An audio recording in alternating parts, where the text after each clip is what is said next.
We're just 3 weeks away from the magic of the Melbourne Cup Carnival and that extraordinary race the world comes to win. Gates are back and they're racing. Gold Trip wins the Lexus Melbourne Cup. Yes, it's that time of year when racing is the party, and the party is racing. And the ultimate venue is Flemington for the Cup Carnival.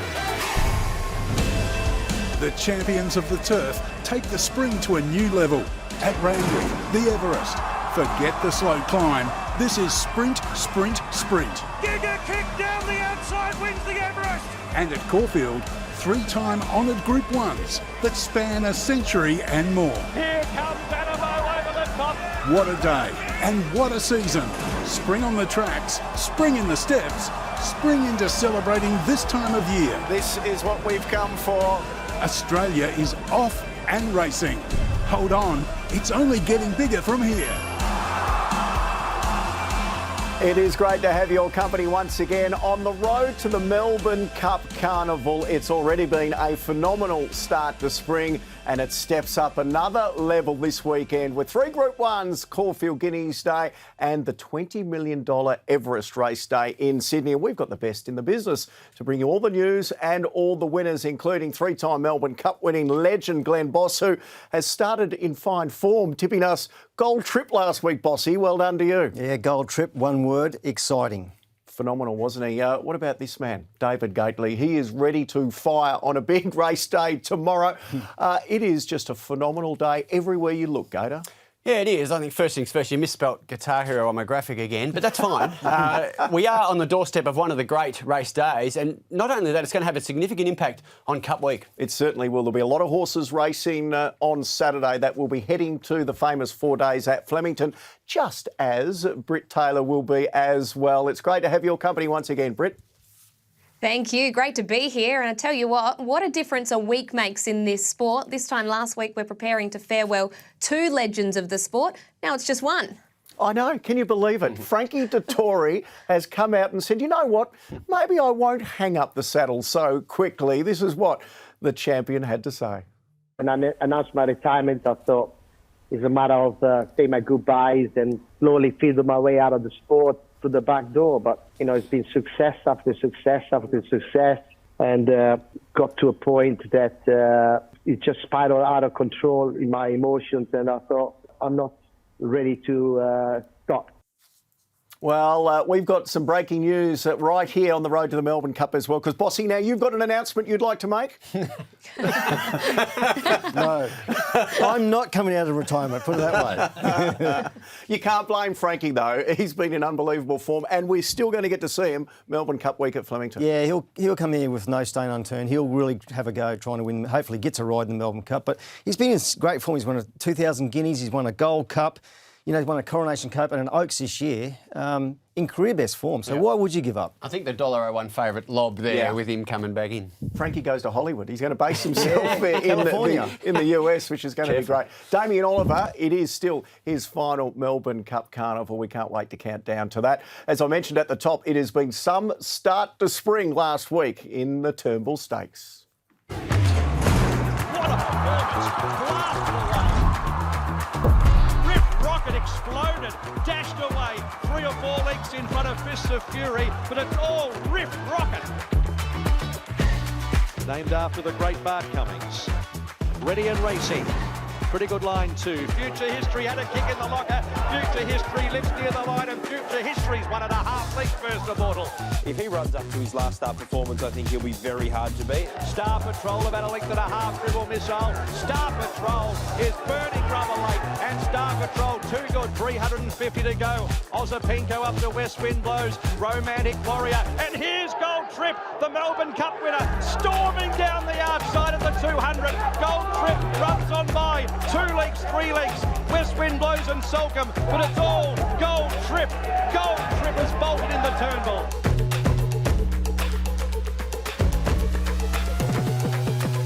Gee, there were some phenomenal performances, weren't there? But it was dominated by Kira Maher and Dave Eustace. They got another runner in the Melbourne Cup with Future History, but it was Gold Trip that everyone was talking about and even surprised Kieran Maher. We were confident that the horse had probably as good or better, you know, probably better than would have him, certainly looks-wise. and just the way he was getting around. But that turn of foot, you know, I didn't know it could be that explosive.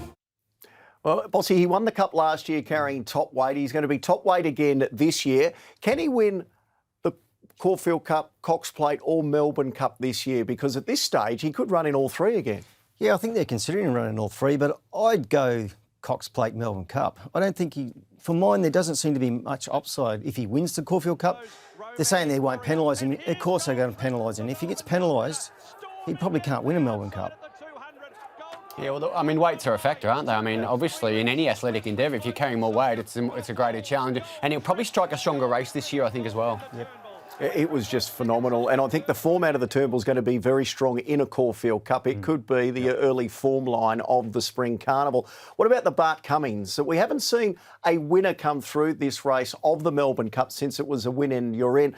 Once again, it was a beautiful ride from Craig Williams, and Mar Eustace did it again. Yeah, look, the win was terrific because if you watch him here on and through the line, he's actually going away from that horse again, and that runner-up, his first Immortal, who I've got a lot of time for. He covered a lot of ground, probably should have won the race, but the runner-up stepped to the trip for the first time. It's always a good sign, Bossy, you know, a good test of endurance, isn't it? And they can often bounce again off that. So fits that profile of last year's second and third place getters, the likes of High Emotion and Emissary. Yeah, but I can't see the winner in that race, to be honest. You know, like I said, I think the tradition will continue. I don't think we'll see the winner come out of the Bart Cummings and win a Melbourne Cup. I just can't see it. It looked like a slow race to me. Britt, I want to ask you about Riff Rocket, who prior to Gold Trip was the jaw-dropping performance of the day in the Superimpose for Chris Waller, and not surprisingly now is a dominant favourite in the Victoria Derby. This was extraordinary, wasn't it? He just relaxed beautifully in the run and then finds a gap at the 300 and just explodes away. Recorded the fastest last 300 of the meeting that day, so no surprise to see him into Derby favouritism. And the horse that beat him the last start is Snowman. It's running on Saturday, so we get a guide that probably both head to the Derby, obviously on Derby Day. Yeah, in the gloaming, and also trained by Chris Waller, who's got such a good team of horses, doesn't he? One horse I want to mention is Star Patrol. He's probably been flying under the radar when you talk about the best sprinters in the land, who we'll see in the Everest on Saturday, but he could be heading to the Champion Sprint, where we'll see most of the Everest field, and of course Imperatriz. It could end up being the best sprint of the year. Yeah, talking to Clint McDonald, he seems to think he's a length or two below the real great sprinters, but he's a fairly handy horse in his own right. That's the way I describe him, like captain of the seconds. Yes. You know, like he's a really good second-level horse, but he's going to be a length or so off Imperatriz, isn't he? Most likely. Yeah, you can pick your way through and still win some good races, though. Oh, he could even be heading to Hong Kong a little later in the year. The best sprinters are in Sydney for the Everest, with $20 million in prize money, and it could be a Kiwi and a Victorian who take the lion's share. I Wish I Win Peter Moody, who's a great friend of Channel 10. He started his career on Channel 10's Melbourne Cup coverage, and he's doing quite well at the moment.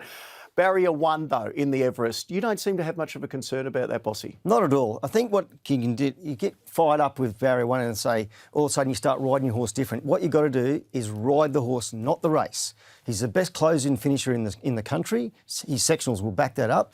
And Luke's just got to go out there and ride his horse and ride the race without worrying about the barrier. Yeah, he's going to be hard to beat. Gator, who's the horse you like in this race? Yeah, I think I'm with I Wish I Win as well as Bonus Notches. I think he's the horse on that upward trajectory. Back out to 1,200 metres. I think he should have won the shorts. He's been competitive at Giga Kick, and of course Private Eye Giga Kick Quinella the race last year. So I think he's got tremendous scope.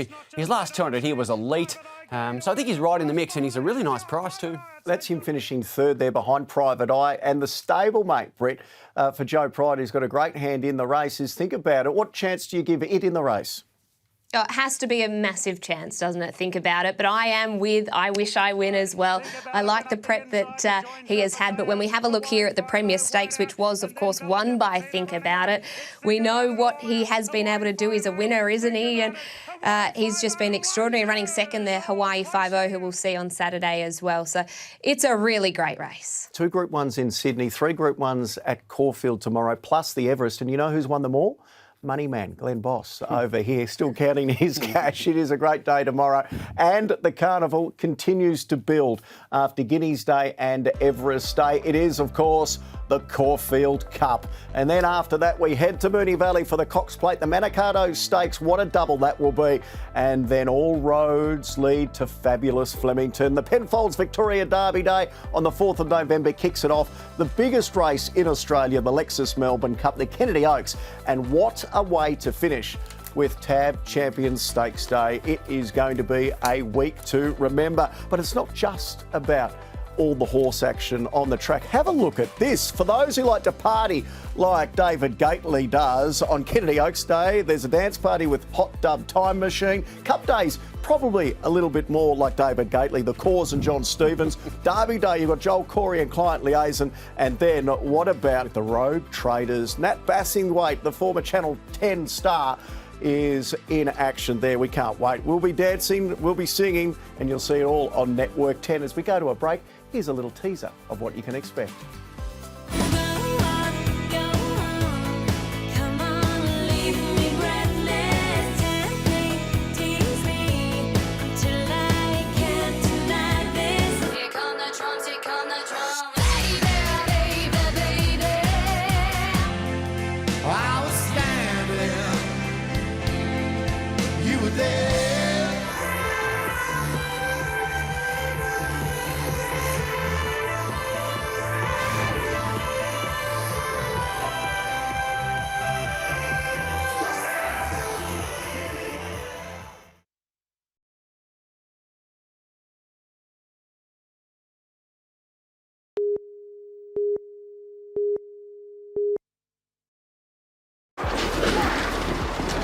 As a trainer or an owner, jockey, strapper, you'd love to win a Melbourne Cup.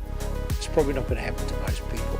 And it's very elegant. 10 Group 1s, and now the greatest of them all, the Melbourne Cup.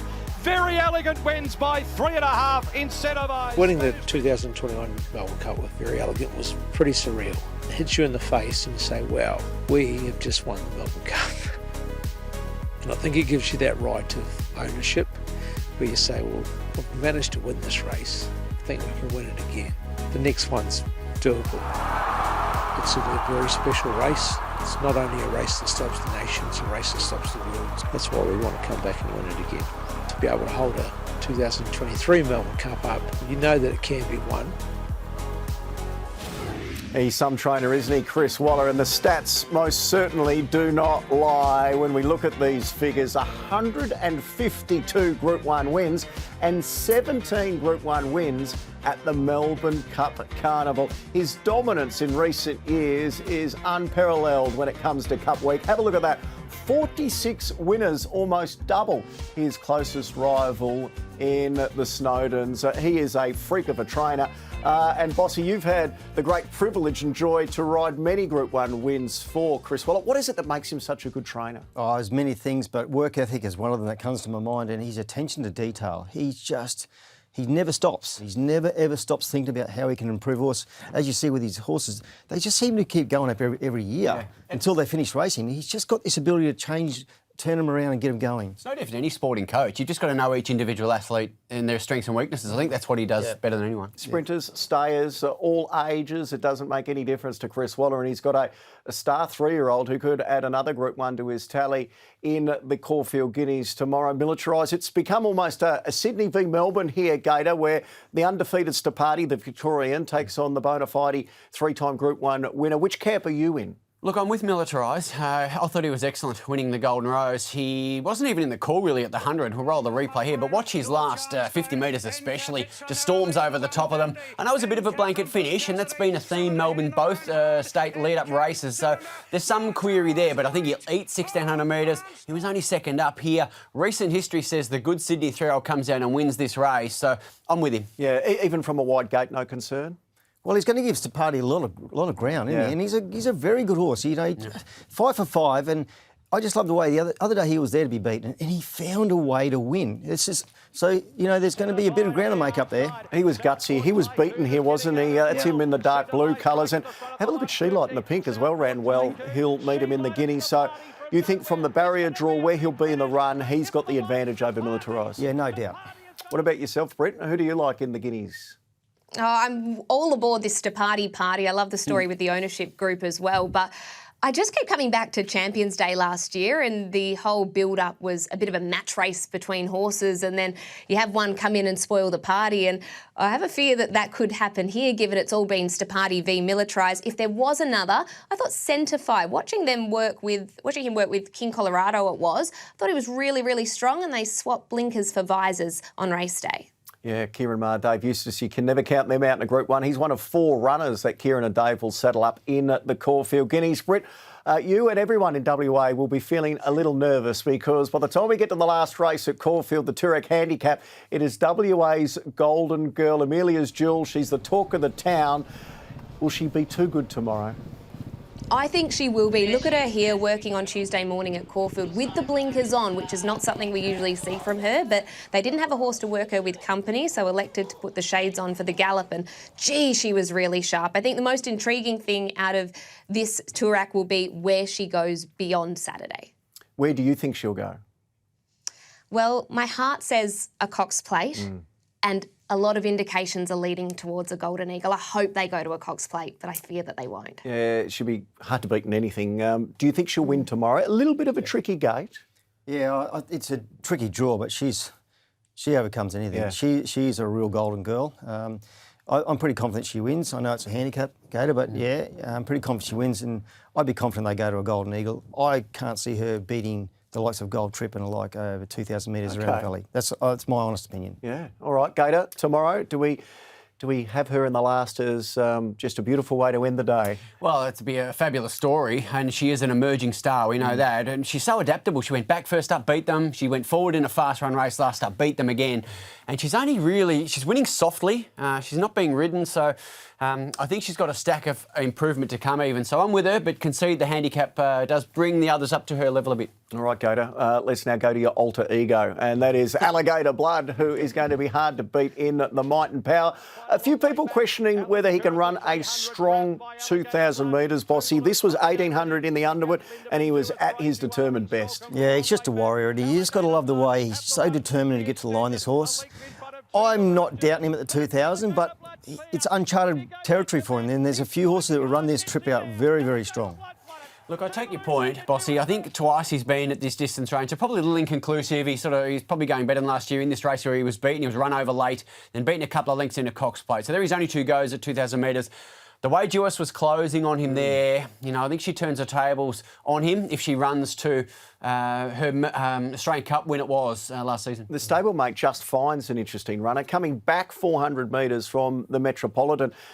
This horse has come from nowhere since arriving from overseas. Do you think he's got the quality to win a weight for age 2,000 metre Group 1? That's the next challenge for this horse, coming up to weight for age. When he won 2 runs ago, he won with no weight, but he did a fabulous job. He absorbed a lot of pressure in that. He still kicked away. That's what good athletes do. And he was within 4 100ths of his track record that day. He went to the Metrop in the replay, you saw, broke that track record. So he can win. Britt, I can't believe Gator has jumped off the Gator. Who do you like in the might and power? I know, I can't believe it. No, I'm with Jewess. I just have that question mark on Alligator Blood at 2,000 metres, whereas I think she's screaming for it. So Jewess for me. Britt, we can't wait to see you in Melbourne, sitting with us on the desk and, of course, at fabulous Flemington for Cup Week, because we have the full team ready and raring to go. Michelle Payne will be back with us this year, as will Eddie Maguire, and, of course, the 2023 Melbourne Cup Carnival live and exclusive on 10, starting Derby Day, November the 4th. Bossy, enjoy tomorrow. It is going to be a phenomenal day, and we'll do it all again with you next week. Can't wait. You too, Britt. Good luck to all the sand gropers cheering home Amelia's jewel in the Toorak. Thank you. Well, I think Melbourne's always the best runway in Australia, right? I mean, the Melbourne Cup is the moment when every Australian dresses up.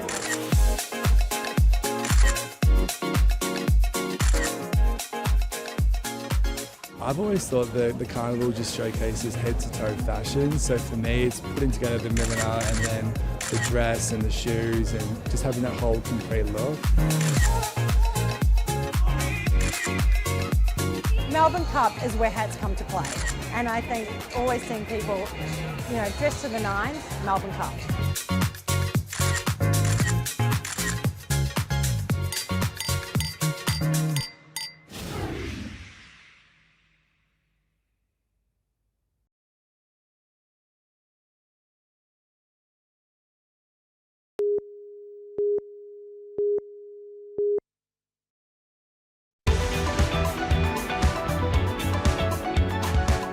Welcome back to the road to the Melbourne Cup Carnival. Time now to have a look at the feature race markets, and we'll kick it off with the $3 million Caulfield Guineas.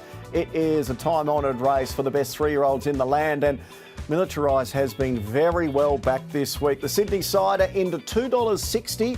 Despite gate 12, Stapati, the Victorian, has eased a little bit with the money for Militarise, and the only other runner gator under double figure odds is King Colorado. Do you think the market has got it right? Well, I do, given I'm tipping Militarise to win the race, so I think he should be favourite based on that alone. And we touched on the reasons why earlier. I think he leads 1,600 metres here. He was only second up the other day. King Colorado out of that same race was good though. A bit of rain about won't hurt him. And Stapati's just bulletproof. He just finds a way, as Bossy said. It's been a good favourites race in recent years, the Caulfield Guineas. But if there was one at a bigger price that you think people should take note of, who would it be? Yeah, I was on She Light in the lead-up race, and I think he was the best run in the race. Yeah. I think if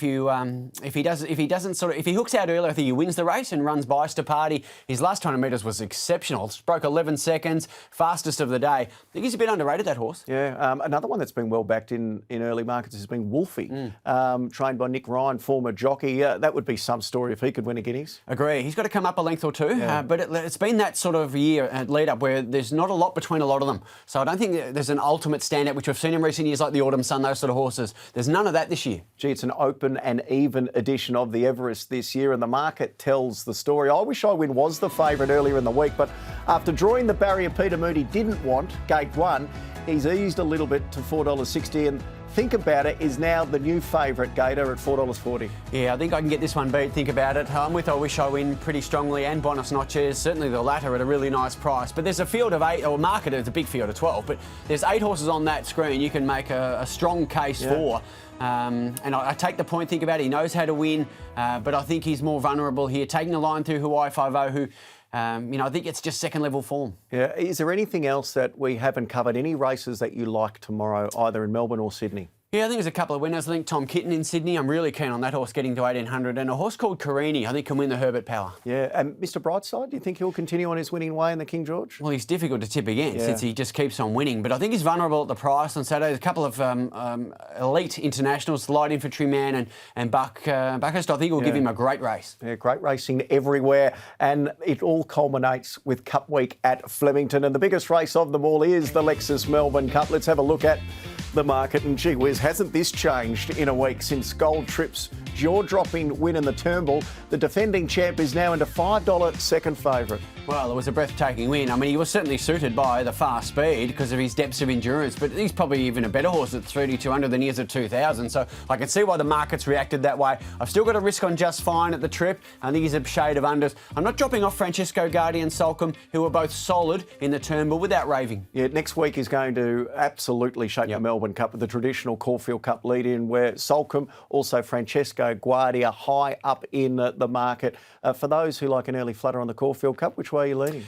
Well, I thought West Wind Blows was outstanding in defeat of Gold Trip. He's just got to back that up, a quick turnaround. And the other one is Without a Fight, who I think it's been a target race for that horse. Yeah, there's no doubt about it. It is so exciting, isn't it, the Spring Carnival? It gets bigger and better each week, culminating with Melbourne Cup Week. I hope you've enjoyed this edition of On the Road to the Melbourne Cup Carnival as we count down to the greatest week in racing at fabulous Flemington.